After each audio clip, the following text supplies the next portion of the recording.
Thank you. Thank you. Thank you. Thank you. I've never done it this long. It's always been 3 times, now it's 4. It'll be 18 by the end of this decade, the way I'm going. What I want to do now is just look in this section at where we are now and how it plays out in this 5-sense reality. We've come down the levels, now plays out here. Manipulation of 5-sense reality.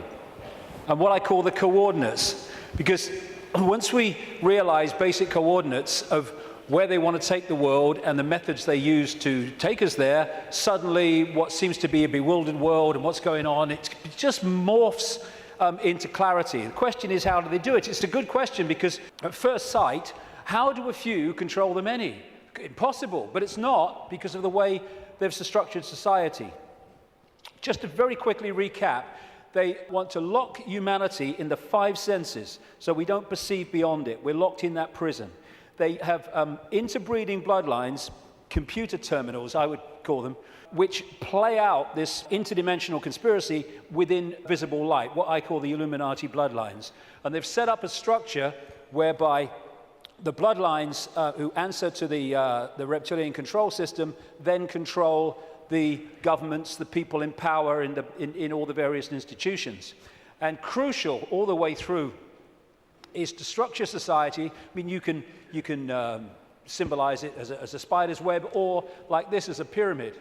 The idea is to hoard advanced knowledge, the kind of stuff we've been hearing about today and more, in the upper levels of this structure, this pyramid within pyramid structure, compartmentalized pyramid, where the few at the top are the only ones that know how it all fits together. And they keep the general population in ignorance of what they know, therefore they have the power, so they can manipulate the perception of the masses by keeping them in ignorance. This is why the education system is not about educating, it's about programming. And they place their people in so-called power. What we are told is at the top of the pyramid of power, presidents, prime ministers, and all these people, in the upper echelons of the pyramid, but nowhere near the top. The real people in power are behind them, in the shadows, and these are the conduits, the presidents, the prime ministers, and all the rest of it, for bringing that agenda into the public arena as changes in laws and legislations and the structure of society. So they compartmentalize all these different pyramids within pyramids, so that in the end, the banking system is encompassed by a pyramid. I mean, a bank's a pyramid in itself, all hierarchical pyramids, but then the banking system is encompassed by a pyramid, and at the top of that are the same families, most notably the Rothschilds. Same with the businesses. The transnational corporations are compartmentalized pyramids in and of themselves, but they go into a bigger pyramid which encompasses all the transnational corporations. So at that point, they are one corporation, just as at that point, all those banks are one bank. Same with politics, education, all these things. And people in this part of the pyramid here, they go to work, they're not trying to manipulate anybody, they're not trying to create a fascist Orwellian agenda and global state. They just want to go about their careers, earn money, go on holiday, provide for their families. But they don't know how their apparently innocent contribution individually connects with other apparently innocent contributions around the system. When you connect them together, you see it's anything but an innocent direction that it's taking the world. And that's how they keep what's going on in the hands of the few. This is Neil Haig's representation of that. This is the general population, and these are the kind of dark suit administrators of the system until you get up here to where the control system is. And most even here won't know that exists. Oh, I've just got this order from on high, I don't know where it's come from. Well, maybe we ought to bloody ask, instead of just doing it. And again, it can also be symbolized as the web, where these various strands, they're secret societies, semi-secret organizations, which go out and connect all these apparently unconnected countries, institutions, media organizations, banks, etc.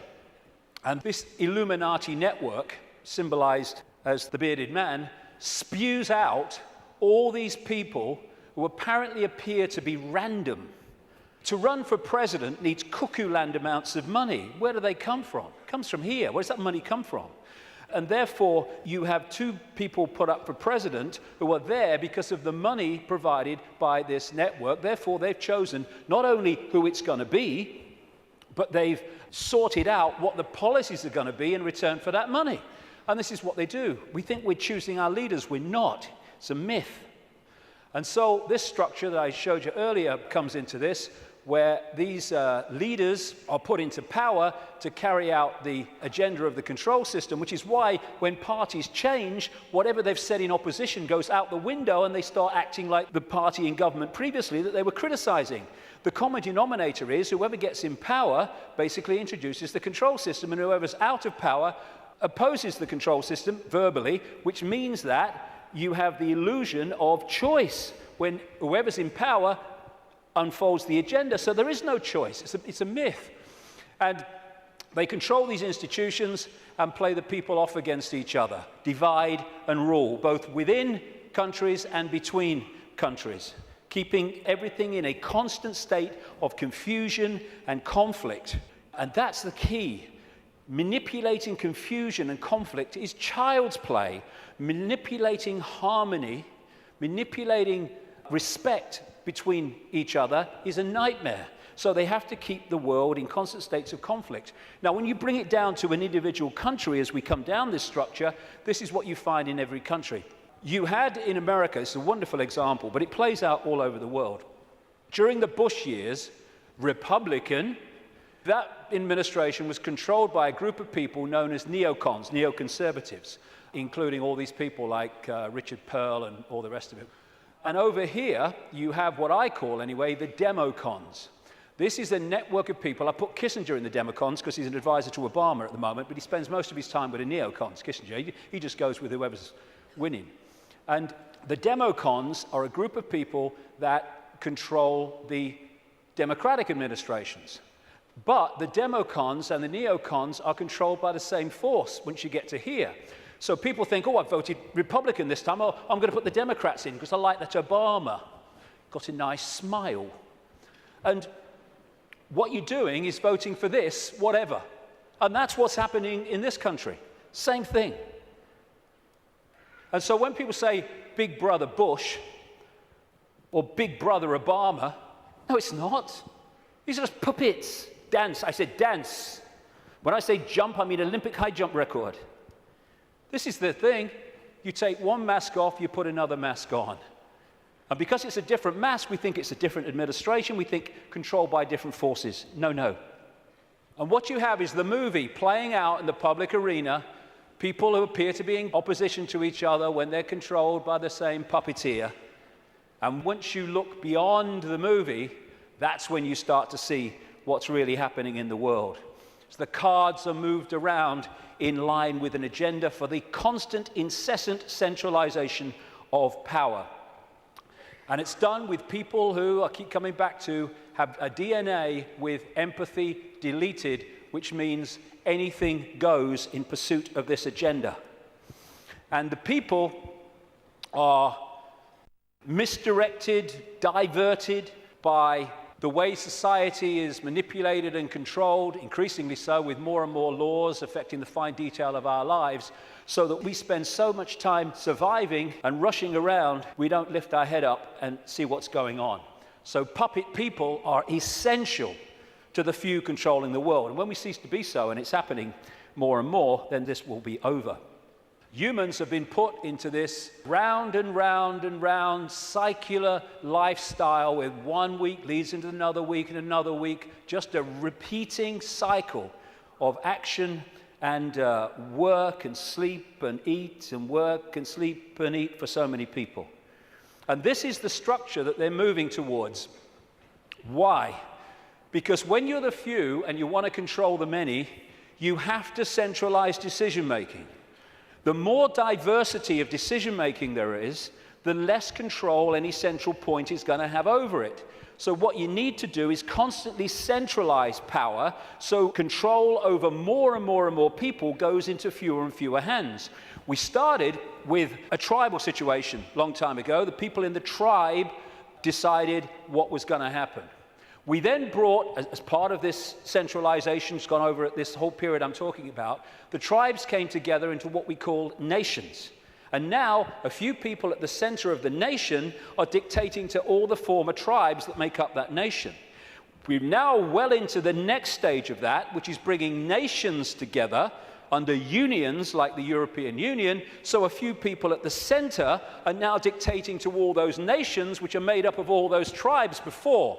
And the next stage of that, which they're already preparing for, is to take us into a world government that would dictate to these unions that are building up, like the European Union, the American Union that they want via the North American Union, the Pacific Union, evolved out of organizations like APEC, Asia-Pacific Economic Cooperation, and the African Union, already in place, evolved out of the Organization of African Unity and other bodies. And what they done in many of these unions is start them off as free trade zones, just for jobs, that's all it is, no worries.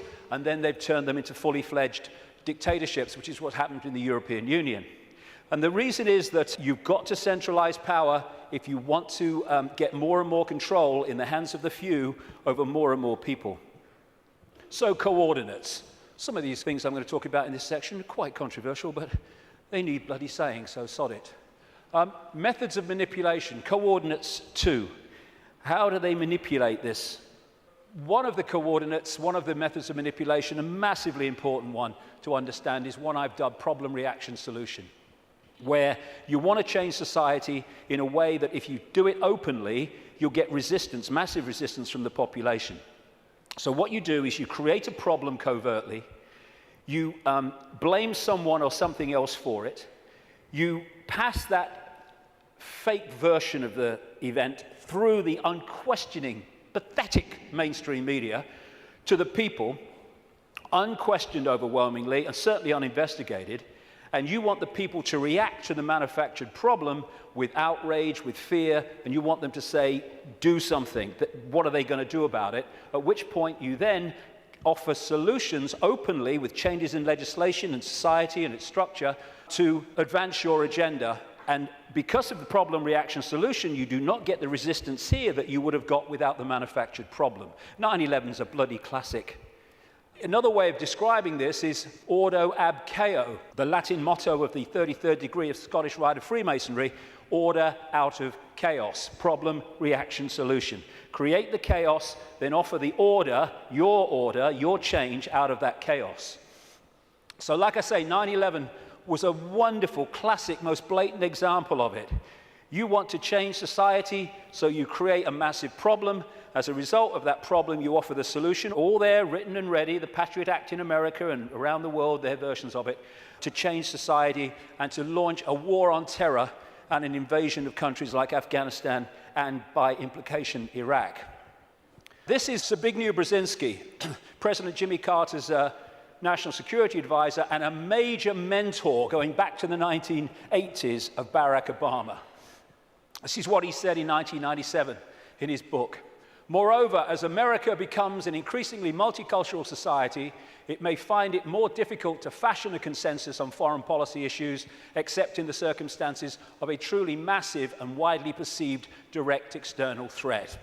Therefore, we create one, 9/11, and bingo, we then introduce what we say must happen to stop the terrorists. In other words, we change society and advance our agenda, the Orwellian state and all the rest of it. These buildings were brought down because they were made to come down. And similar buildings around the world that burnt for longer and were much more fierce never came down. And these are the only buildings of their kind who've ever come down because allegedly of fire. The official story of 9/11 has just left the room. And I've gone into that in great detail before. I'm just using it as an example of problem, reaction, solution. But when through the web you control the intelligence agencies, you control the governments, you control the media, you control countries, and you control the manipulation of fake terrorists like Osama bin Laden, then you've got all the pieces you need to orchestrate the problem, reaction, solution, and to then use this to change society in the image that you have desired. And this is a classic. Adolf Hitler proposing the creation of the Gestapo in Nazi Germany. An evil exists that threatens every man, woman, and child of this great nation. We must take steps to ensure our domestic security and protect our homeland. Or actually, word for word, what was said after 9/11. The Second World War, problem, reaction, solution. This is why it is no paradox, no coincidence or contradiction that the same people can be shown to have funded the Nazis, that funded the Americans and funded the British, overwhelmingly based around the cartel of the Rothschilds. They created Nazi fascism, they created Soviet communism and the capitalist world. They brought them together in conflict, the second conflict in a very short time, and afterwards the world was exhausted mentally, physically, emotionally. Something must be done. This can't go on. What are they going to do about it? Gotcha. Because of all this conflict, all this war, it's terrible. Terrible. What we're going to do is we're going to centralize power with the United Nations, European Union, which was justified in many ways by let's stop European countries fighting among themselves because we'll trade. Well, they stopped fighting among themselves because they stopped orchestrating it. That's why the Bretton Woods Agreement with the World Bank and all that stuff all came in as a result of the Second World War. Then there's another version, which I now call no problem reaction solution. This is when you don't need a real problem, you just need the public perception of a problem, i.e. weapons of mass destruction in Iraq, i.e. human-caused climate change. And then you can offer a solution to a problem that doesn't actually exist, but if enough people think it does, well, you got them. Totalitarian tiptoe, as I call it, goes in conjunction with problem reaction solution. This is real simple. You start at A, you know you're going to Z, but you know if you go in a big leap, the change is going to be so big and so quick that people are going to go, what's happening? What's happening? Turn that television show off. What's happening? And so you go in steps, as big as you can get away with, but not so big that you get too much of a reaction. And as this quite rightly said, you really think it would be this obvious. Well, it's becoming that obvious now as we move along, but up to this point it hasn't been, unless you looked for it. The European Union was turned from a free trade zone, nothing to worry about, just for jobs, into what it is now, a centralized dictatorship through the totalitarian tiptoe. And here is the founding father of the EU, as they call him, Jean Monnet, a Rothschild frontman. Europe's nations should be guided towards the superstate without their people understanding what is happening. This can be accomplished by successive steps, each disguised as having economic purpose, but which will eventually and irreversibly lead to federation. And the word fascism, which comes from this symbol, the fasci from the Roman Empire, is individuality tied together and ruled by the accent. The central point, European Union, precisely described. Globalization, which is the constant centralization of power, which is more and more power in the hands of fewer and fewer over more and more people. This is a totalitarian tiptoe. More and more, the globalized economy is taking over so that every country is dependent on every other country, therefore has no power of individual action and individual decision-making. Free trade, which means freedom to exploit, which means you can get sweatshop workers here to make your stuff for a few cents, and then you ship it over here and you sell it for as much as you can get. It's called free trade. Everyone's in favor of free trade. You can't be against free trade. This is also part of this globalized centralization of power, which is designed to do this, and it increasingly is doing this. It means that if you're dependent within your country or your community on things outside of your influence, then everyone is dependent on everyone else, therefore has no self-sufficient ability to make decisions in their own lives and their own communities and their own countries. And the reason that they want to do this is they want to make everyone dependent on something outside their control, because dependency equals control. It's like abundance and scarcity. We live in a world which could be incredibly abundant. Nobody should be hungry on this planet, for goodness sake. Africa could feed the bloody world. It can't even feed itself. Why? Because of the manipulation of that continent by this crowd. And so we have all over the world, because there's no empathy, no consequences for them emotionally of their actions, we have manufactured scarcity, because abundance equals choice equals freedom. Scarcity equals dependency equals control. And that's why we have manufactured dependency. We have people hungry in a world of plenty. Coordinate 3, the cement.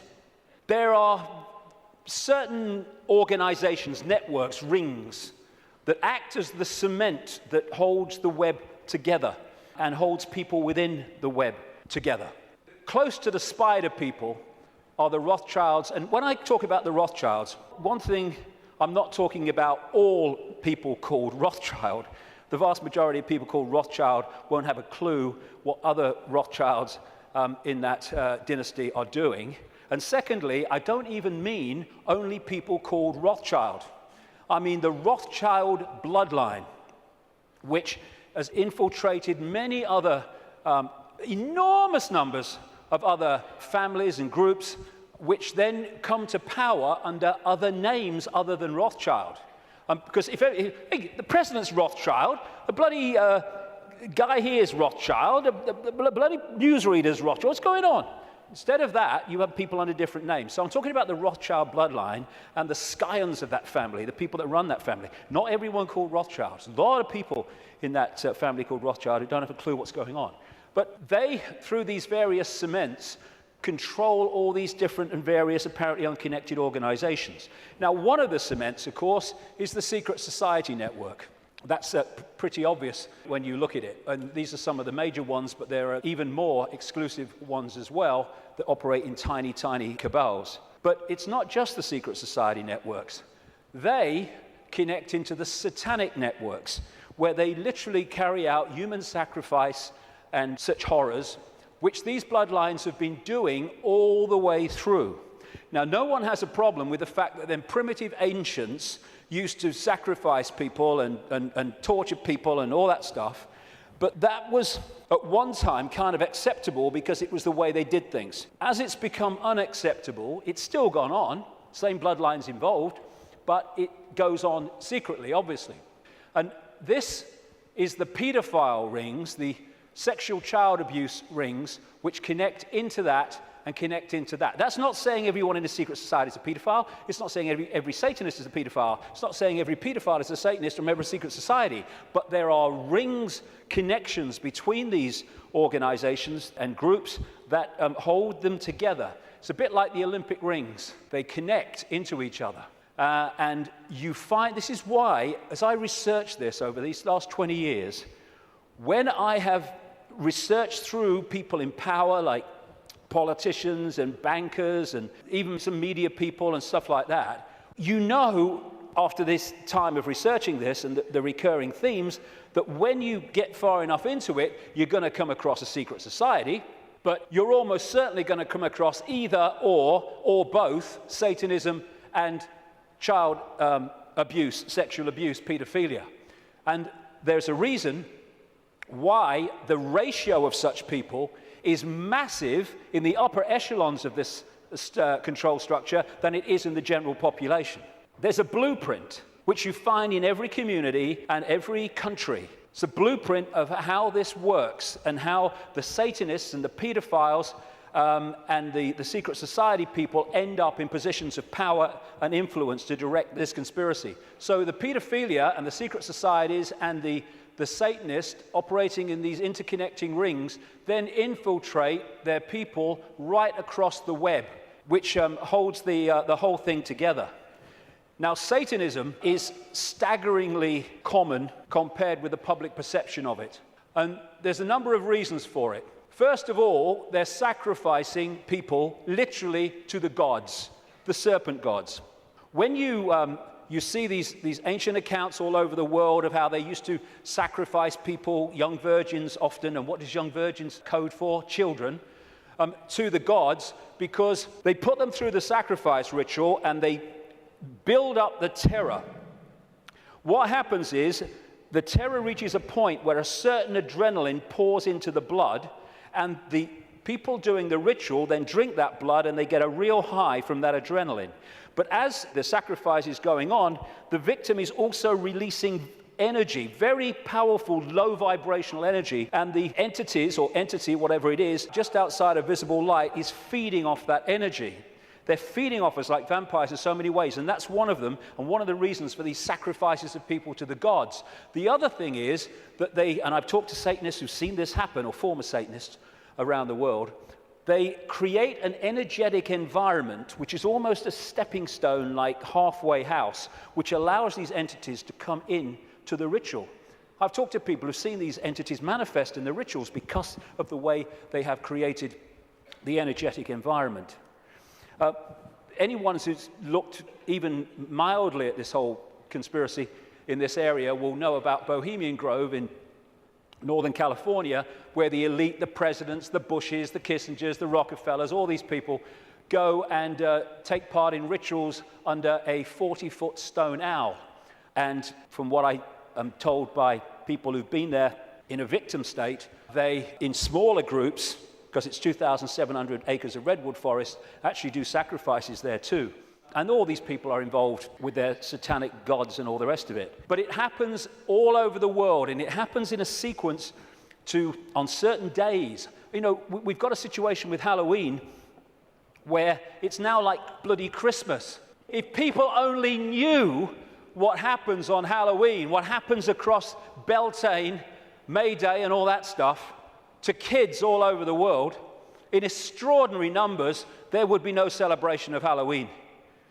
And what they're doing on one level, because they're interacting with the cycles, the astrological cycles, is why they do it at certain times when the planets, the moon probably, and everything is in a certain place, is they're manipulating what they refer to as the morphic field, the energy that we all live in. Like I said earlier, if you want to affect the fish all at once, then affect the sea. And in the new book, in an appendix at the end, I published this. I call it Confessions of a Satanist. It came to light early this year, and it is alleged to be, I can't vouch for its authenticity. What I can say is after 20 years of researching this, it's bloody massively accurate. And it's supposed to be a guy who died in 2004. He was a high Satanist in Australia who, wasn't really a confession in the sense of I want to confess my sins. It was just basically an outline of how Satanism controls the world. And this is one of the things he says in that. What most people do not realize is that Satanism is a ritually based practice, and that this repetition, same place, same time, has over time left strong impressions upon the morphic field. They have to control the morphic field so that we stay in a low vibrational state, so we stay attached to that moon matrix I'm talking about. And of course, as I was saying, we are interacting with this field all the time, and taking in energy into the meridian system from it, and therefore it is affecting us. And as I mentioned earlier, I'm saying that this is part of the process of suppressing that field also, which is why they stuck them on vortex points. Now let's take this connection from Satanism, blood drinking, taking in the human genetic code to stay here longer, which is what some of these reptilians do, and the pedophilia. What's it all about? It's about energy. It's about vampiring the energy of children.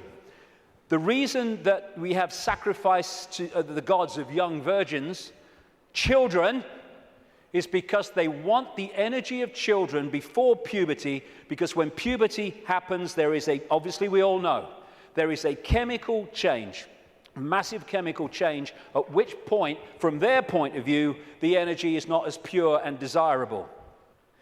This is what John Juan Matos said in one of the Carlos Castaneda books. He's being quoted here by Castaneda. Matos is the he. He explained that sorcerers saw infant human beings as strange luminous balls of energy, covered from the top to the bottom with a glowing coat, something like a coat of plastic adjusted tightly around the cocoon of energy. He said that glowing coat of awareness was what the predators consumed, and that when a human reached adulthood, all that was left of that fringe awareness was a narrow fringe that went from the ground to the top of the toes. That fringe permitted mankind to keep on living, but only barely. And that, although the pedophiles won't realize that, although the elite ones will, is what the pedophilia is all about, and why it is so rampant in the upper echelons of this control system. Because while the pedophile is sexually abusing the child, symbolically here, It is connecting into the energy field of the child. This is why they have anal sex with children so much, even girls. It's because they're connecting in to the lower chakra, the base chakra, and they're drawing that energy out, or the possessing entity is drawing it out and feeding off it. This is why pedophiles tend to be overwhelmingly possessed people, because the possessing entity drives the lust for sex with children, and then when it happens, they draw the energy off it, drawing the child's life force out. And politicians in this control system, again, this is why pedophilia is rampant among the political classes. This is what the Satanist confession said as well, that Australian guy. Politicians are introduced by a carefully graded set of criteria and situations that enable them to accept that their victims, children, will be our little secret. Young children sexually molested and physically abused by politicians worldwide are quickly used as sacrifices. In Australia, the bodies are hardly ever discovered, for Australia is still a wilderness.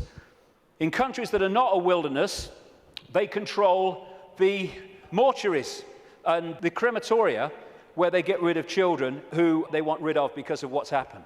And it is rampant.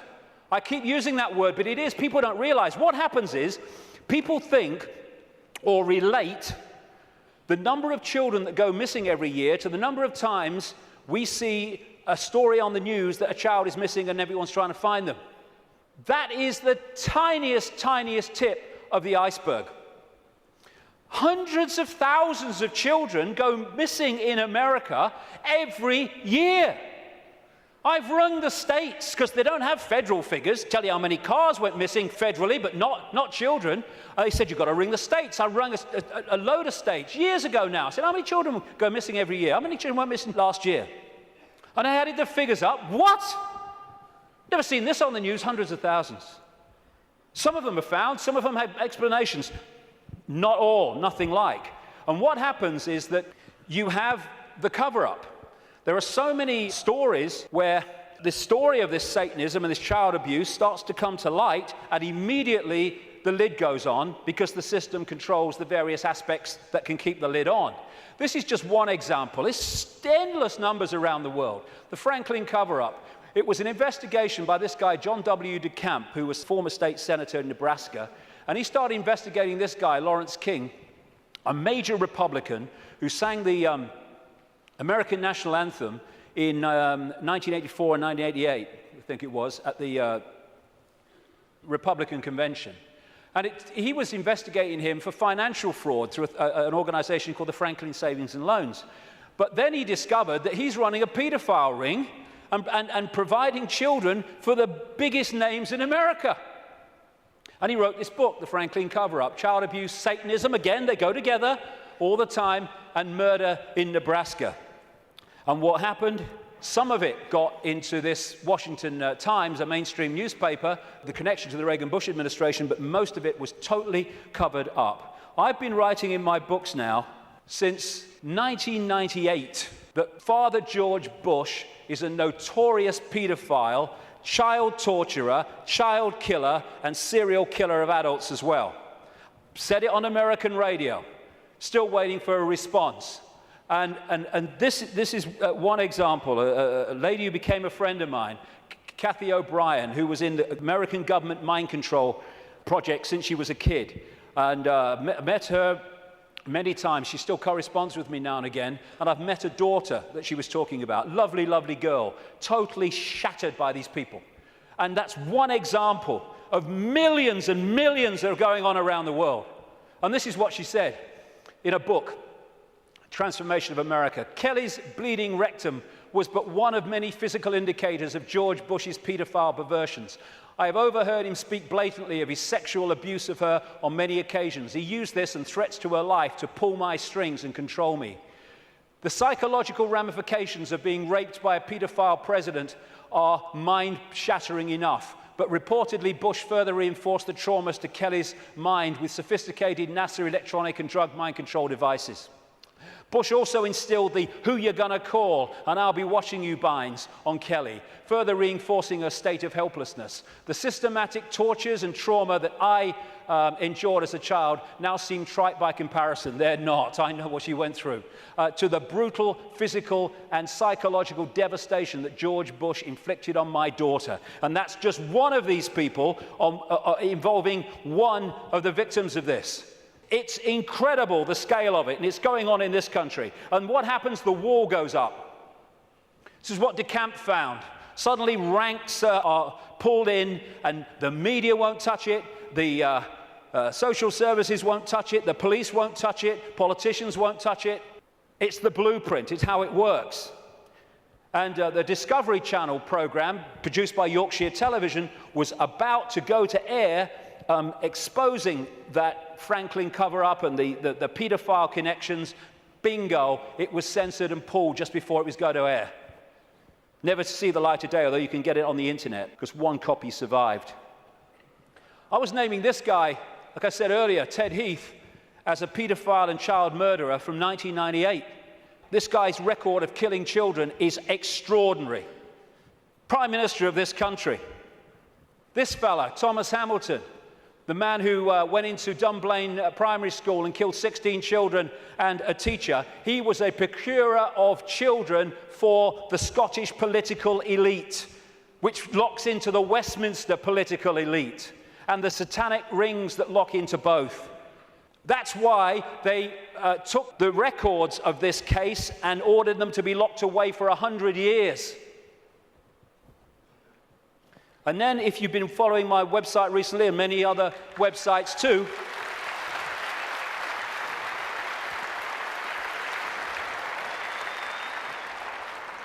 here you have the classic blueprint again. Everywhere you go, same blueprint.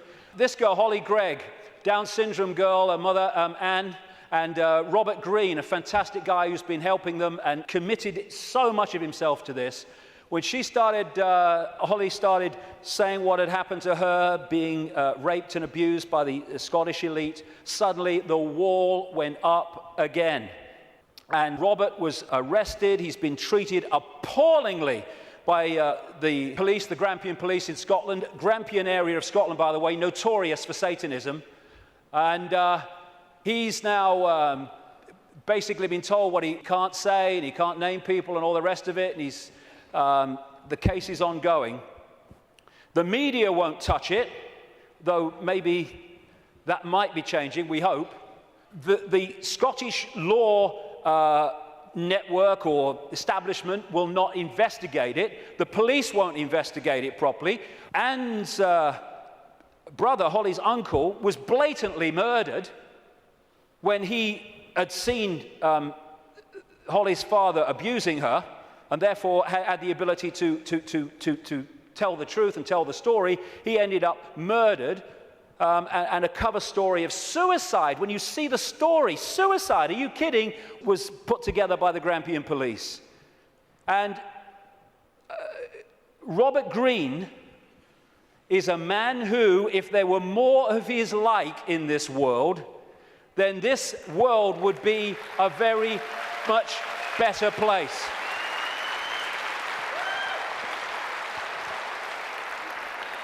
And Robert's actually here today, so thank you, Robert, very much for all you're doing.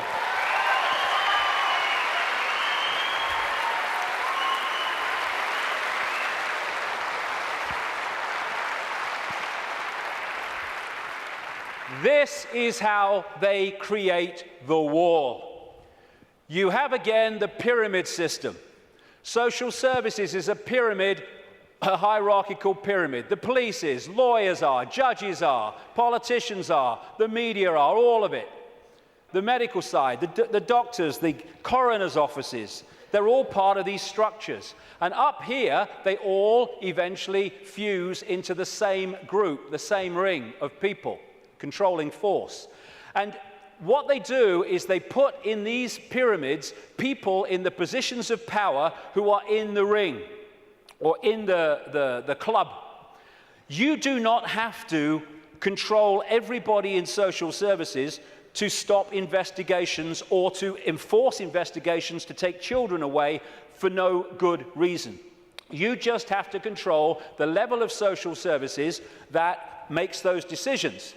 And of course, once you're in a position in these pyramids where you are hiring and firing, what you do is you hire people of like mind, and after a period of time, then a lot of these people are in these organizations at different levels.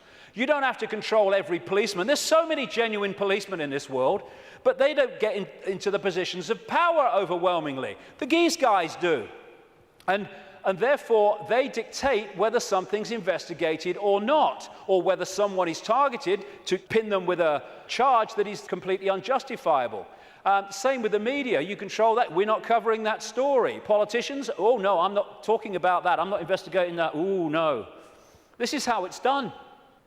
This is David Berkowitz, the son of Sam, multiple killer in New York, who from prison after he was convicted said that he did it, yes, but he was part of a satanic ring that was with him. And he said this, quite rightly: Satanists are peculiar people.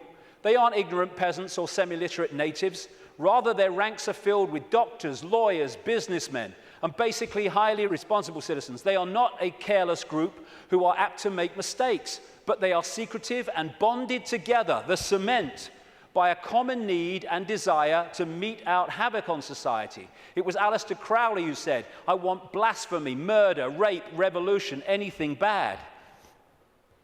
And now we're having around the world, not least in this country, but America too and other countries, we're having the state stealing our children on the most extraordinary scale with the most extraordinary excuses. There was one lady who came to light, not many do compared with the ones that are going on, because of the secret family courts where this stuff goes on in secret and can't be reported. Or they say, oh, it's to protect the children. No! It's to protect the pedophiles and the Satanists. That's what the secrecy is for.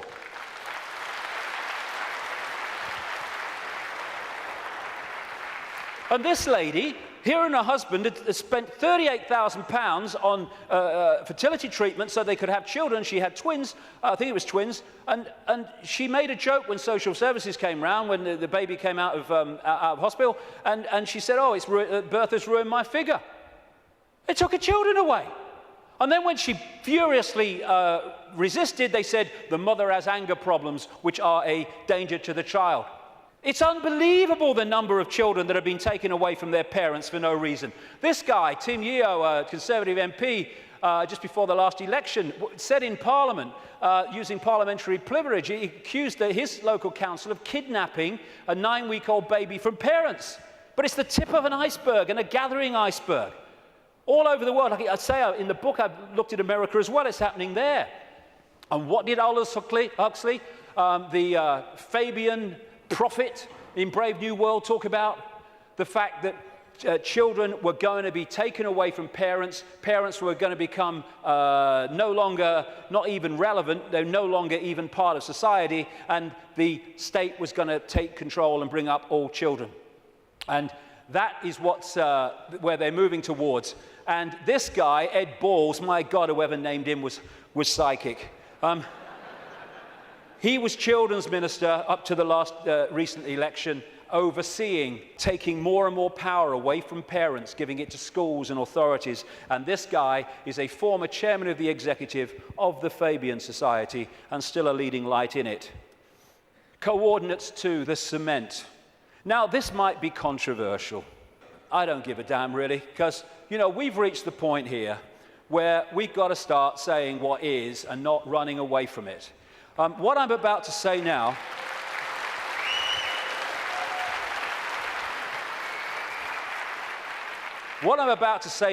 virtually no one else, there are some, and some that, some of them are characters I don't really would like to spend an evening with, to be honest, and some are. But most people, the overwhelming majority of people in what we call conspiracy research, won't touch this subject, right? Well, I'm going to bloody touch it because I'm sick of it. And I'm sick of people being frightened and intimidated into not touching it. Thank you.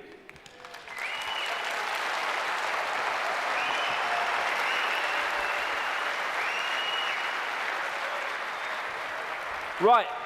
First of all, we as a human race have got to get our freaking heads around what this is, because it ain't what we're told it is.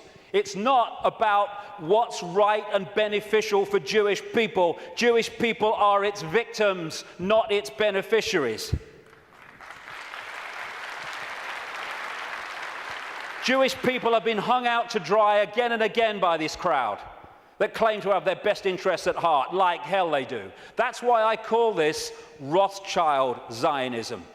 It was created by them, it is controlled by them to this minute, and it was created as a secret society within the web to massively contribute to the manipulation and control of our global society and individual countries, etc., etc. It's Rothschild Zionism. Anti-Zionism is not anti-Semitism, not that anti-Semitism means what we think it does, because Zionism is not about Jewish people. Even in its play-out way or world, it is a political system, a political philosophy. At its core, it is a secret society putting its agents in places of power. One of the very few things that Joe Biden, Vice President of the United States, has ever said, which is true, is you don't have to be Jewish to be a Zionist. Because of the propaganda, we equate Zionism with Jewish people. It's not how it is. To a very, very large extent. How many people know this? How many Jewish people around the world are protesting, have organizations created to protest against Zionism? Zionism and Judaism are diametrically opposed. Zionism is state-organized terror. How many times do we see this in the newspapers? Never. End of Zionism equals peace. Israel, stop killing Palestinians. I am Jewish and I want that. Why don't we hear about this? We condemn any Zionist aggression against Iran. I thought every Jewish person in the world wanted to bomb Iran. That's what the media seem to give us an indication about. Another Jew against Zionism. Over and over. Zionist spokesmen do not represent world Jewry. How many people... I thought Ahmadinejad of Iran is supposed to be the great demon of all Jewish people. Look at it. The demonization comes from Rothschild Zionism. We've been totally misled about what it is. Rothschild dynasty created Israel. It paid for the first people out of Europe to go and people Israel after the war. It paid for the building of the Knesset. It paid for the building of the Supreme Court building with all its Illuminati symbols all over it. And some of the people who've broken out of the family, I quote one of them in my book, have actually said, and as I've been saying for years, because it's bloody obvious, that Israel is not the homeland of Jewish people, it is the fiefdom of the Rothschild dynasty, created out of Rothschild Zionism, a secret society. And Rothschild Zionism has been used via Israel to devastate, slaughter, torture an entire nation of human beings, while claiming to be against terrorism.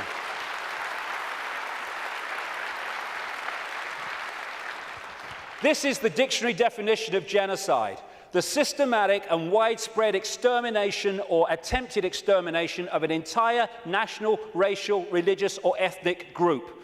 Never can what is happening in Palestine and Gaza have been described so accurately. More and more people killed through war, killed through bombing attacks, killed through shootings, killed through lack of food and adequate medical care. Gaza, the most crowded piece of land on earth, is little more, ironically, than a concentration camp. And the world looks on. This is the face of Palestine. Well, tell me what you see. Combat boots. Yeah, another terrorist 5-year-old. And all the time, Palestinian homes are being demolished in occupied land and given over to these extremist settlers who believe that they have a right to it because it says so in some bloody Bible. And then we've got this security fence, which has taken great tracts of Palestinian land, right, all against international law and all the rest of it. And here is a children's playground being sacrificed as the wall continues, security fence continues its endless way. This green is Palestinian land in 1946. Then we see what has happened since. This is 2000. We're in 2010 now. It's much smaller than that. What was I saying? The systematic and widespread extermination or attempted extermination of an entire national, racial, religious, or ethnic group. And I say to these Rothschild Zionists, don't you bloody dare talk about racism of others when you are behind this.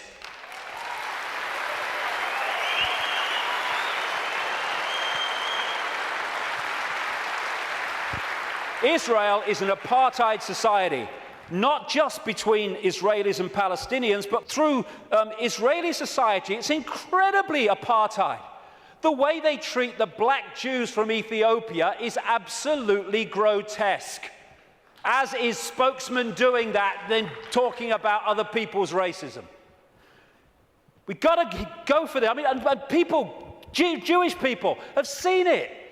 They can see what it is. There's some fantastic Jewish people in Israel who are resisting this. Young people who go to jail because they won't serve in the army because of what the army's doing to the Palestinians.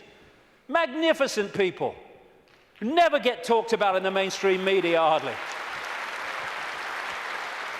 And no matter what is said about Israel, this is Israel's response. Why? Because Israel is the fiefdom of the Rothschild dynasty, which also controls the American administration, the British administration, and so Rothschild's one arm is not going to criticize Rothschild's other arm. In the Matrix movie, there's something called the Zion mainframe. Well, Zionism, Rothschild Zionism, is in so many ways a mainframe of this network. And it pervades all the way through. And it's not about, these Jewish people here and these Jewish people there. It's Rothschild Zionists who are there, and they answer to the Rothschild dynasty. Therefore, they play out the agenda of the web in a coordinated way. Now, before I start this, a lot of names coming up. I'm going to go just through a bit of the American administration and a few other things, just to give you a feel for it, for people who haven't seen the extent of this. Before I start, one fact. Jewish people in America are less than 2% of the population. A significant number of them will not be Rothschild Zionists, and therefore the ratio of Rothschild Zionists is even smaller, significantly smaller than the 2%. Okay. Obama's immediate handler is a guy called Rahm Emanuel. He has served in the Israeli army. He's the White House Chief of Staff. He does whatever he says. His father, Emanuel's father, was a terrorist in the Irgun terrorist group that bombed Israel into existence in 1948. And this is the relationship between Rahm Emanuel, he's the kind of Peter Mandelson of America, and Obama. Hey, you want a Nobel Peace Prize? I can sort it, son. I can sort it, son. No problem. All pictures like that, by the way, are by a guy called David Dees, who's a political artist, brilliant, American, works out of Sweden. Uses images so powerfully to tell 1,000 words as they go. This guy is the second handler in the White House. His name's David Axelrod, Rothschild Zionist. And he was the man who orchestrated the entire election campaigns of Obama against Hillary Clinton and then against John McCain. The main funder and orchestrator of the funding in terms of individuals of Obama was a guy called George Soros, Rothschild Zionist, who manipulates countries and uses his networks and funding to create coups in countries where they want to change the regime change. And he bets on currencies like he bet on the pound years ago and makes a fortune out of the demise of the economy of other countries because he has no empathy. Henry Kissinger, massive Rothschild Zionist, has served that dynasty's agenda for 40 years, if not 50 years. And he's now an advisor to Obama, even though he's officially a Republican. The American economy, the American economic team, is led by Timothy Geithner, Treasury Secretary, Rothschild Zionist, and Larry Summers, Rothschild Zionist. The entire Obama budget is run by the budget director, Peter Orszag, Rothschild Zionist. This man was advising the Russian treasury when the Russian governments were giving state assets away to Rothschild Zionist oligarchs, including Roman Abramovich, the owner of Chelsea Football Club, by the way. It's very easy to become a billionaire when a state says, have these assets worth billions of pounds. Thank you very much. It's a piece of cake. You could buy a football club if you want. And this man's company was also advising the Icelandic central bank in the run-up to the Icelandic crash. The Federal Reserve in America, which controls the American economy in so many ways, it's a privately owned, not government-owned central bank, and it's privately owned by the Rothschilds, and the affiliates of the Rothschilds is Bernard Bernanke, Rothschild Zionist. He replaced Alan Greenspan, Rothschild Zionist, who was head of the Federal Reserve from Reagan Bush right up into the Boy Bush administration, and he systematically took away the checks and balances which allowed the mayhem of 2008 to unfold. We keep hearing about Goldman Sachs and all the mayhem that it's created, both in the crash of 2008 and the crash of the economy in Greece, fundamentally involved Goldman Sachs. Goldman Sachs is a fiefdom of the Rothschilds, headed by Lord Blankfein, Rothschild Zionist. The World Bank, headed by a Rothschild Zionist. The IMF, International Monetary Fund, headed by a Rothschild Zionist. European Central Bank, headed by a Rothschild Zionist. A stream of so-called czars, as they call them in America, controlling different policies and policy areas of the Obama administration, Rothschild Zionists, including Cass Sunstein, who has actually written a paper saying people who have conspiracy theories should either be banned from expressing them or taxed for expressing them. Taxed! Climate change policy in the Obama administration is controlled by Carol Browner, Rothschild Zionist, and Todd Steen, Rothschild Zionist. Major area of policy. The American administration is utterly awash with Rothschild Zionists, and that is not by accident. It's because they're agents of the dynasty or agents of the control system. It's not about race.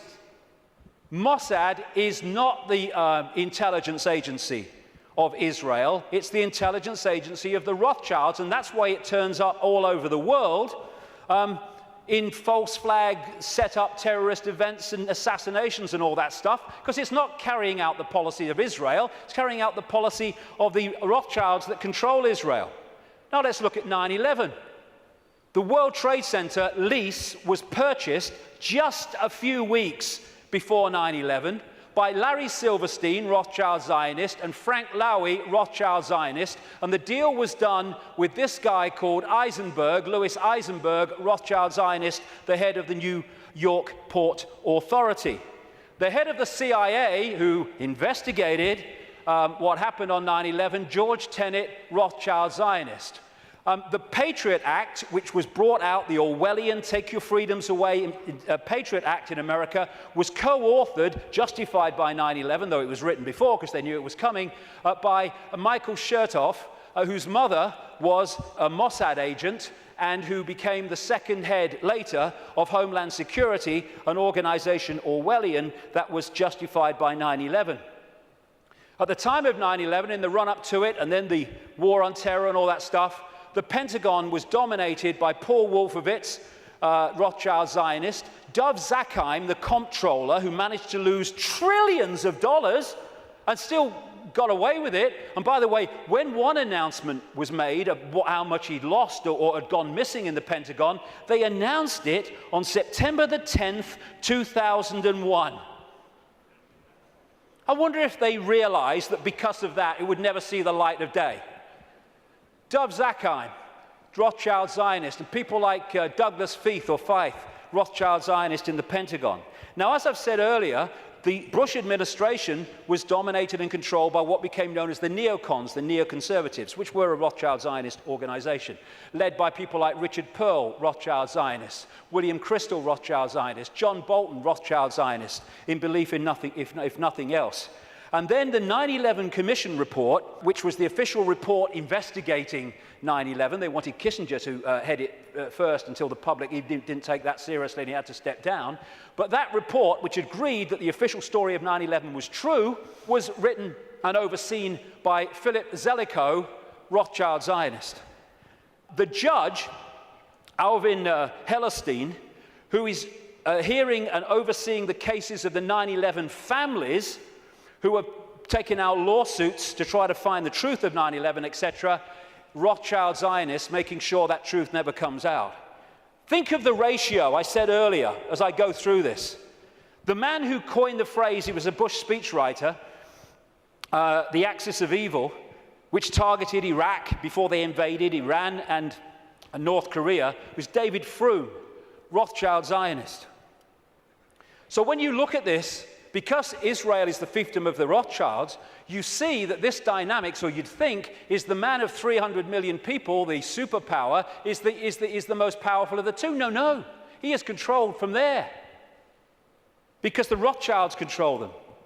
Do you know Israel has the second biggest F-16 fleet in the world, the biggest outside of America? It's a slither of land. How did they get them? Dov Zakheim, as comptroller of the Pentagon, Rothschild Zionist, made a load of weaponry and planes in America scrap when they weren't, so they could be passed for a song to Israel. These two guys, they produced a book last year, The Israel Lobby and U.S. Foreign Policy, and they say this: Israel receives about $3 billion in direct foreign assistance each year, which is roughly 1/5 of America's entire foreign aid budget. In per capita terms, the United States gives each Israeli a direct subsidy worth about $500 a year. This largesse is especially striking when one realizes that Israel is now a wealthy industrial state with a per capita income roughly equal to South Korea and Spain. Another writer, a former BBC and ITN journalist, produced a book, Zionism, the Real Enemy of the Jews, and my God, is that true? And he points out, Jewish people make up less than 2% of the American population, but account for 50%, I would say Rothschild Zionists, 50% of the political campaign contributions. And that's why, no matter how these people argue at election time, including this country and others, they're all agreed on one thing. What goes on in Gaza? Keep quiet, keep your head down. And I block that out because I don't want anyone to see what's behind it. It's horrific. This man, magnificent Israeli, called Mordecai Vanunu, went to jail for 18 years for revealing the truth that Israel is a nuclear power. He's still got massive restrictions on his movement and what he can say. And you know, and he announced officially that he was continuing it. There is an official policy that on Israel's nuclear weaponry, America doesn't ask and Israel doesn't say. That's an official policy. Iran hasn't even got it yet, and they want to invade the bloody place. This lady, Kay Griggs, was married to a colonel in the United States Marine Corps, and as a result, she was given a tour of the Middle East section of the State Department. There's a video on the internet where she tells of her experience. And what she says is everywhere she went was Zionists. Everywhere she went was Zionist literature, in room after room in this department. And eventually she said to one of them, "Where's the Palestinians?" And they're looking after them. And she said, one of them said, "We look after that."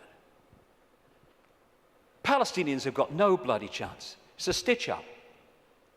The main lobby group in America is called AIPAC, America-Israel Public Affairs Committee, which sounds like an official, but it's a lobby group. It's headed by a guy called Lee Rosenberg, who is a very close friend of him and comes from the same political cesspit that we call Chicago. So when this question is asked, Americans, do you dare to say Israeli terrorism? No, because of the way it's controlled, like I say. The Rothschild Zionists control the media and Hollywood. Don't take my word for it. Los Angeles Times columnist Joel Steen, Rothschild Zionist, wrote an article proclaiming that Americans who don't think Jews, I would say Rothschild Zionists, control Hollywood, are just plain dumb. I had to scour the trades to come up with 6 Gentiles in high positions at entertainment companies, but lo and behold, even one of that 6, AMC President Charles Collier, turns out to be a Jew. As a proud Jew, I want America to know of our accomplishment. Yes, we control Hollywood. leading Israeli paper columnist said, the Jews, Rothschild Zionists I would say again, the Jews do control the American media. This is very clear, and claiming otherwise is an insult to common knowledge. And what do the media do? They keep the truth from us and keep us diverted from what's really going on. It's an elephant in the bloody living room, and people are terrified of going there because they're terrified of being called racist and anti-Semitic and all that. They'll call you anti-Semitic. I don't give a shit. I don't give a shit.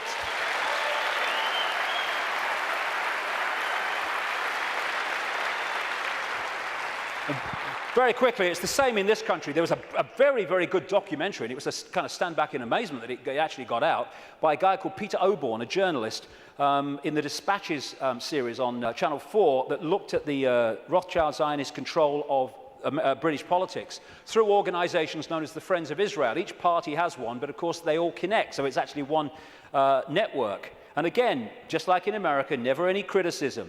The British government, under Tony Blair and much of it under Gordon Brown to the end, was controlled by Peter Mandelson, Rothschild Zionist. Note the hands. Rothschild Zionist. He even flaunts it, this guy, goes on holiday with them in all the papers with this leading light of the family, Jacob Rothschild. So many Rothschild Zionists end up in government here, like the possible leader of the Labour Party, David Miliband, Foreign Secretary before the election, Ed Miliband, Head of Climate Change and Environment, and this guy, Jack Straw, who's been in so many of the major offices since Blair came to power in 1997. The new Prime Minister of Britain, David Cameron, Rothschild Zionist. This guy, Tony Blair, was completely controlled by them, as Bush was, which is why they moved as one unit to do what the Rothschilds wanted, which was to invade Iraq and Afghanistan. And to shut people up, the Rothschilds have created organizations like the Anti-Defamation League. They haven't sent me a bloody Christmas card for years, these people. I don't want to upset them or what. But I'm speaking in New York in October. That could be funny. Anyway, they set these organizations up to target those people who are saying the sort of things that I'm saying.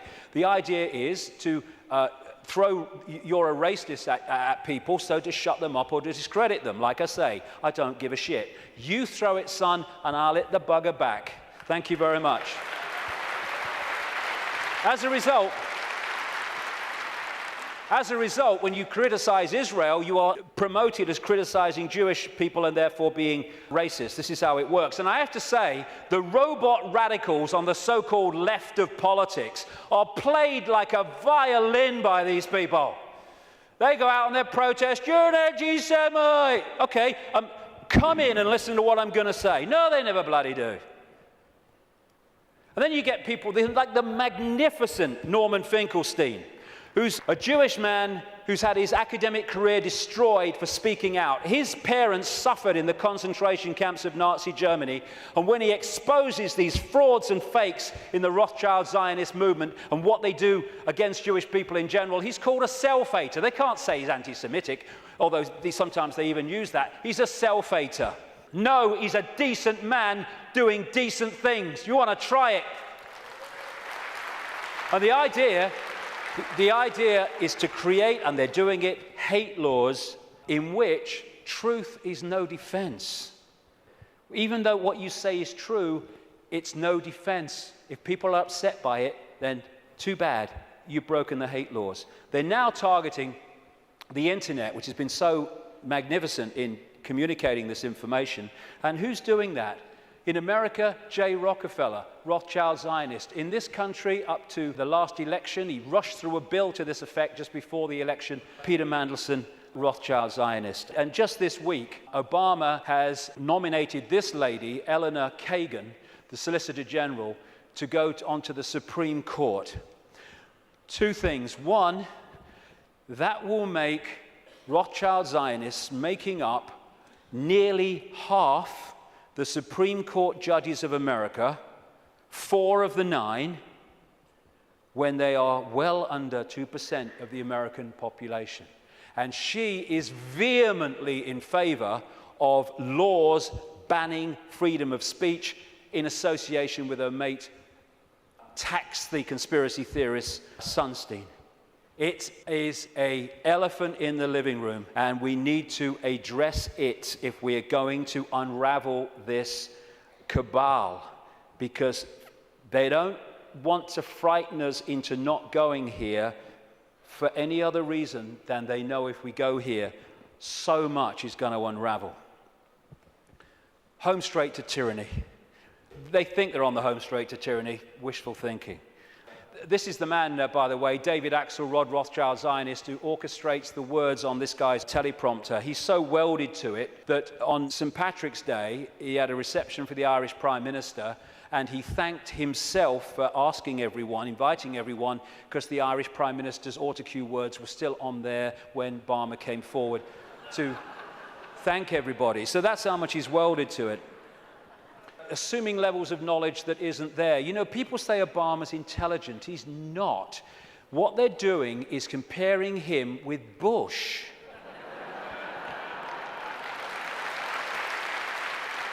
And slow horses look fast when they're running past trees.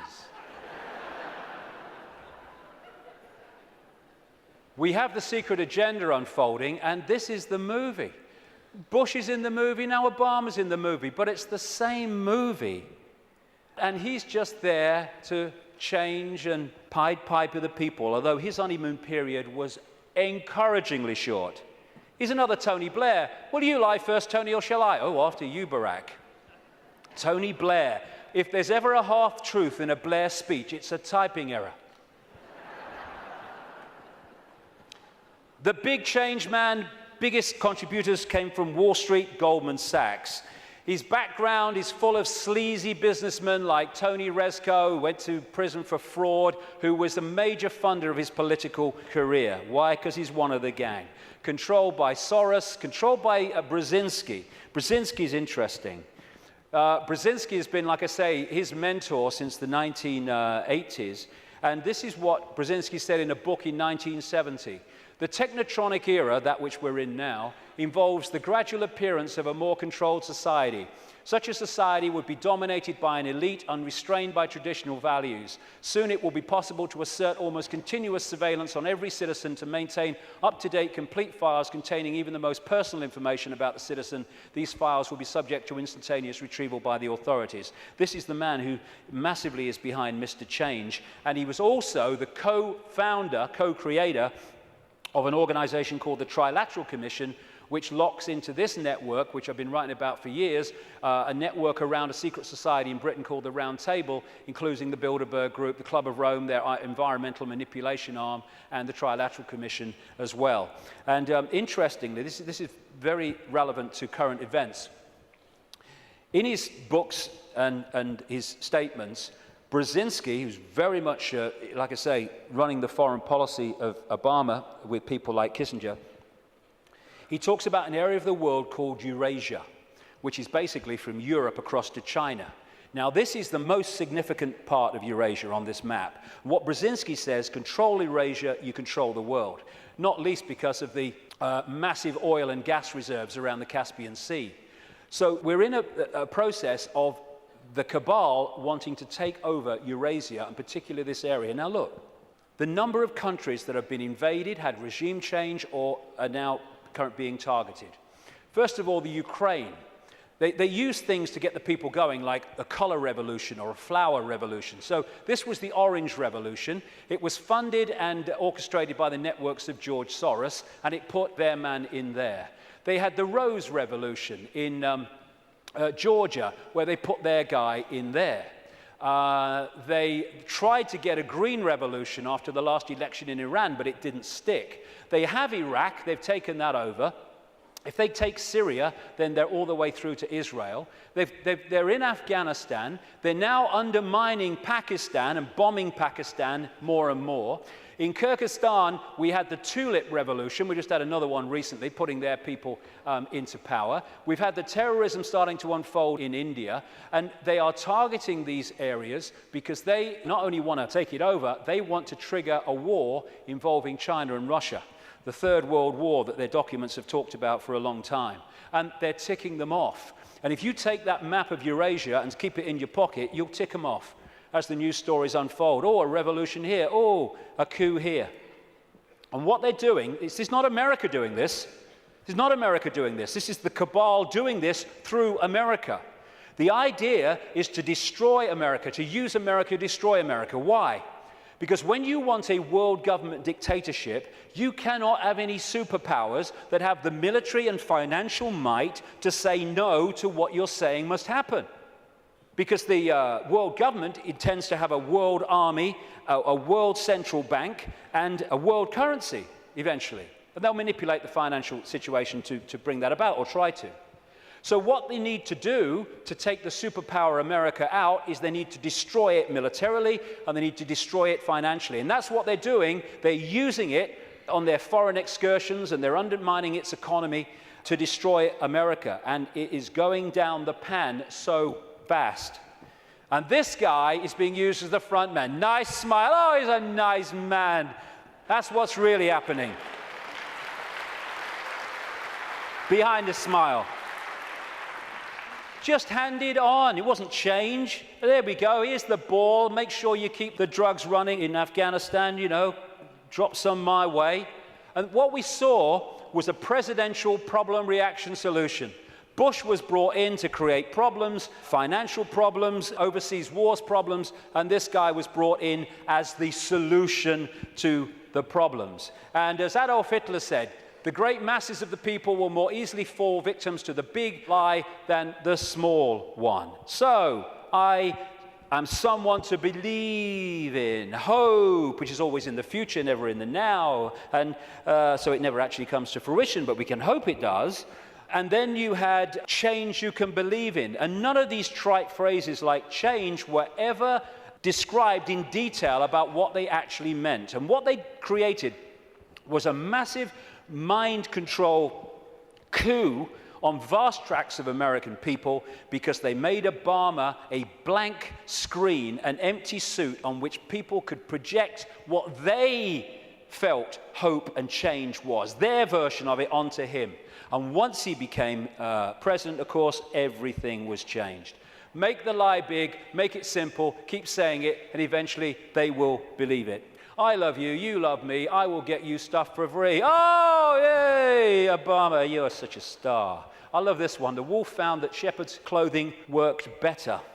The peace president, first thing he did was agree the bombing of Pakistan. Same guy, all this going on with this spent uranium, depleted uranium. What does he do? Continues the bombing, increases the troops. Fraud, another puppet. Golden rule, big time. Ignore the words and watch the actions, because they're never the same. And just to show you nothing's changed, there we go. Good old Bono. Nothing's changed, we're fine. So, we have this projected agenda, and we're now at the point where they're trying to introduce finally that structure. World government, world central bank, world army, a world currency eventually, and alongside it, of course, the Orwellian state that I've been writing about for the best part of 20 years, and increasingly so many others have too over the years, and it's unfolding as daily experience. More and more control. Now, number plate imagery, where they can follow people all over the country. This stuff called Speed Spike, where they can follow cars and their speeds from satellite wherever they go over vast distances. Then they've got this stuff they're bringing in, problem reaction solution, because some puppet stooge kid set his pants on fire, and now we must have this stuff. You know, I don't care about them seeing my body, serves them right, but it's going to bathe us all in bloody radiation. And of course, people who do care about their body being seen, it's going to, again, break them down. This is what it's about. It's a psychological warfare on the people. We're seeing police becoming more like soldiers. There are some good policemen. There are some sensible policemen. But my God, there's some morons. And they're giving them tasers as well. Bloody hell. 55,000 volts. And what is that about? People say, oh, it's terrible. It's bad for them, isn't it, that these people are dying from being hit by the taser? No, it's what they want. Because when people die of being hit by the taser, that means anything you say, officer, I'll do. It's what they want. It's part of the control system. And the sound to clear, peaceful protest, the microchip agenda goes on. One hospital now is replacing written tags on babies with barcoded ones. In the papers this week, it's all on the road. They now have barcodes that actually you can't see. The real ones, they would be there, but you wouldn't see them. Then there's the assault on the body computer to destabilize our ability to maximize our potential and get out there to higher levels of consciousness. That's what, in part, this is about. The chemtrails that crisscross the skies all over the world. All the chemical cocktails in food and drink, targeting children most of all. And this is an interesting thing. It's talking about problem, reaction, solution. The symptoms of the E numbers in sweets and food and everything, in terms of childhood behavior problems, mirror the alleged symptoms of attention deficit disorder. Mirror them. Why? Because they're causing them. And so what they do is have this shite,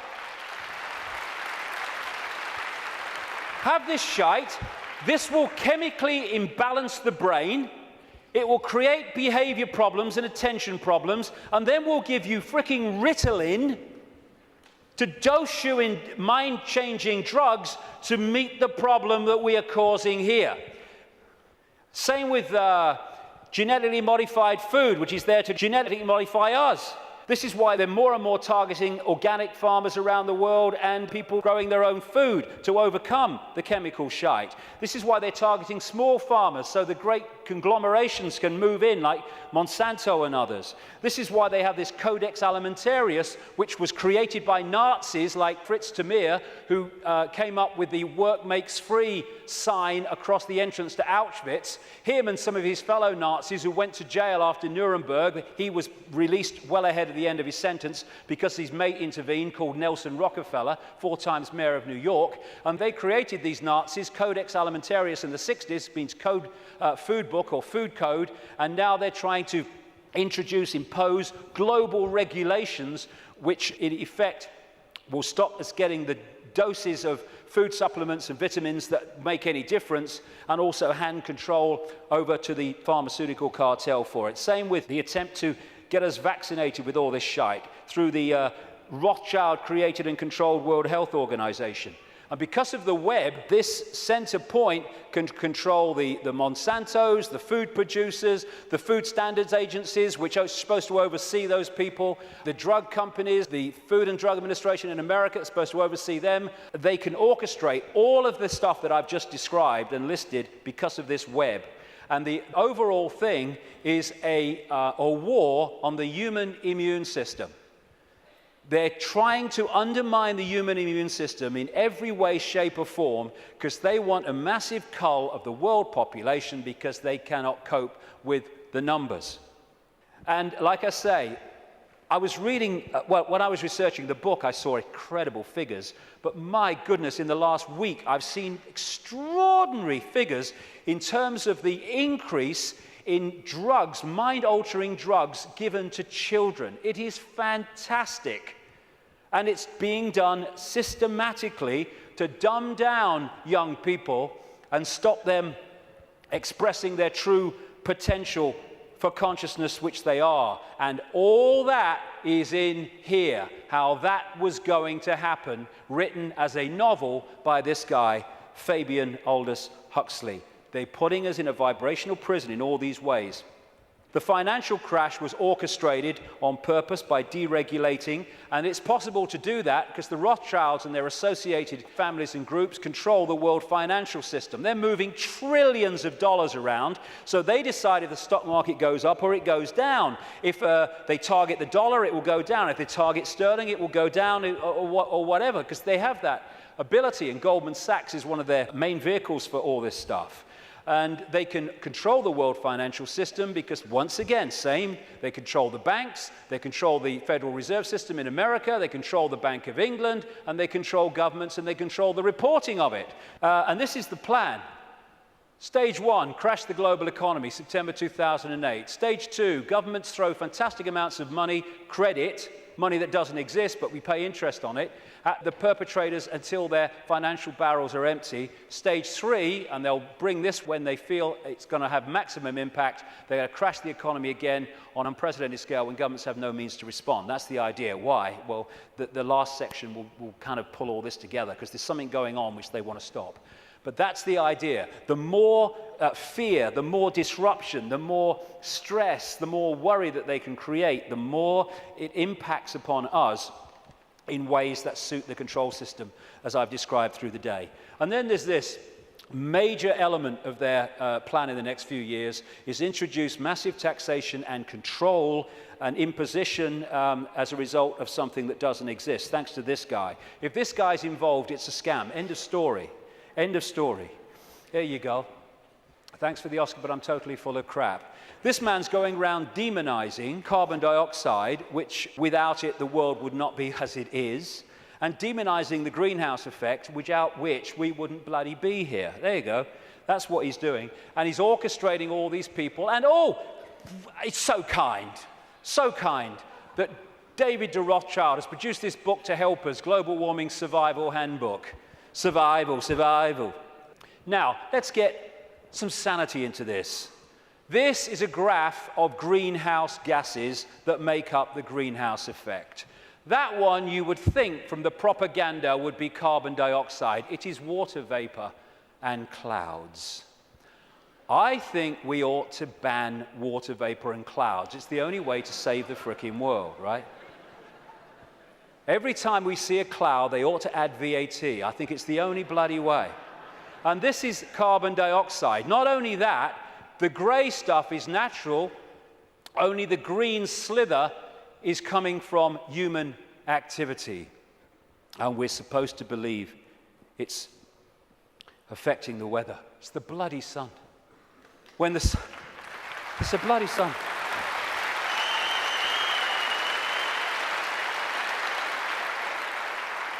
When the sun is in an active phase, it gets warmer. When it's in a non-active phase, it gets cooler, which is why over the last 10, 11 years, when the sun's been in a non-active phase, it's got cooler year on year.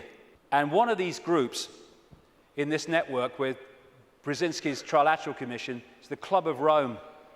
It was created in the 60s to orchestrate the use of the environment to push the agenda. Aurelio Pecci, the founder of the Club of Rome, quoted it in their own publication in 1991.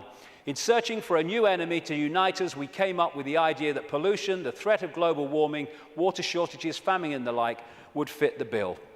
And they've played it out ever since through the Church of Climatology, which is just a cult. And here's the high priest. And we have this guy, Nick Clegg, who actually calls people that challenge the global warming climate change official story as climate change deniers. Because the Church of Climatology says that if you don't accept its nonsense, you are a blasphemer! And they equate you with Holocaust deniers. That's what that line is supposed to do. And we're still pushing along. We've had Climate Gate, we've had Glacier Gate, we've had Amazon Gate, we've had Polar Bear Gate, Rising Sea Levels Gate, where all these things that were supposed to be happening have found to be not happening and have been lied about and manufactured. And we've even had Cowgate. Yes, ladies and gentlemen, I bring you glad tidings and great news. These clowns have now admitted that bovine flatulence is not a threat to human existence as we know it.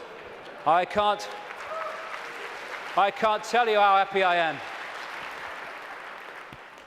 BBC, through gritted teeth, has had to admit on its website, but not on its television station, that temperatures have been falling. And yet, no matter, the Green team goes in, Gore's team is taken on by Obama. They go around programming children about fear of the future, the Green police to impose checks on your houses without your permission, and just to show it's a scam, there we go. How's that? Good stuff. Again, I keep coming back to this, the suppression vibrationally of this energy field and the human energy field. The reason they're stopping the manufacturing of light bulbs and the selling of light bulbs as we've known them up to this point, and they're replacing them with these things which are full of mercury and an environmental bloody disaster, is because they give off a certain vibration that affects the human energy field. This is why many people around the world get ill, physically ill, when they live with these light bulbs. It's all a scam. Very quickly to finish, political correctness. This is not about protecting minorities. It's about stopping people speaking their truth and having freedom of speech. That's what it's about. It's about creating what Orwell called newspeak, where the language replaces old speak, words that have meaning and detail and you can express yourself, with newspeak, which actually says nothing, has no ability to express detail because of the way it works. The only language in the world whose vocabulary gets smaller every year, Orwell said. And as he pointed out quite rightly, on the conscious level, we think in words. And so the more you reduce the words, and all this tech stuff, you are, and all this stuff, and the way we're changing the language and reducing it dramatically, is taking out, over a periods, the ability to even think in detail. As one person said, how can you talk about freedom and how we must have freedom if there's no word left that really means freedom? And in 1984, of course, newspeak didn't have a word meaning freedom. This is what political correctness is about, shutting people up so no one can say anything. You mustn't upset anybody. Well, it upsets me. You've upset me by saying I can't upset anybody. If I can't upset anybody, I can't say anything. It don't matter what you bloody say, you'll upset somebody. And then we have health and safety. Again, it's to create a situation where people can't move. I went into a Pizza Hut on the Isle of Wight. I'm not proud of it, I was hungry. And I asked for a cup of coffee. And they said they couldn't make me a cup of coffee because the coffee machine was broken. I said, can't you, true story, I said, can't you put the kettle on? They said, no, we can't use a kettle because of health and safety. It's a bloody cafe. Do not hold the wrong end of a chainsaw. Oh, thanks for that, mate. I might have made a mistake there. And what all this is brilliantly portrayed here by Neil Haig. All these things, taxation, you can't do this, you can't do that, don't say that, health and safety, political correctness, oh, watch what you're thinking, oh, watch what you say, oh my God, is to tie us like flies in the spider's web so we can't move. We've got people worrying now about, is me wheelie bin out on the wrong day? Is it a few inches too near the curb? And you know something, and this is important. These people are taking the piss, and I'll tell you why. They are throwing this crap at us, and if they don't meet significant resistance, they go, okay, we'll throw even more crap.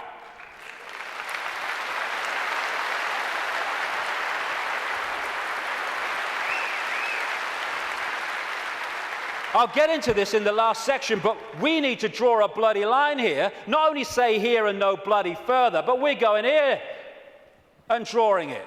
Because otherwise, they'll just keep doing it.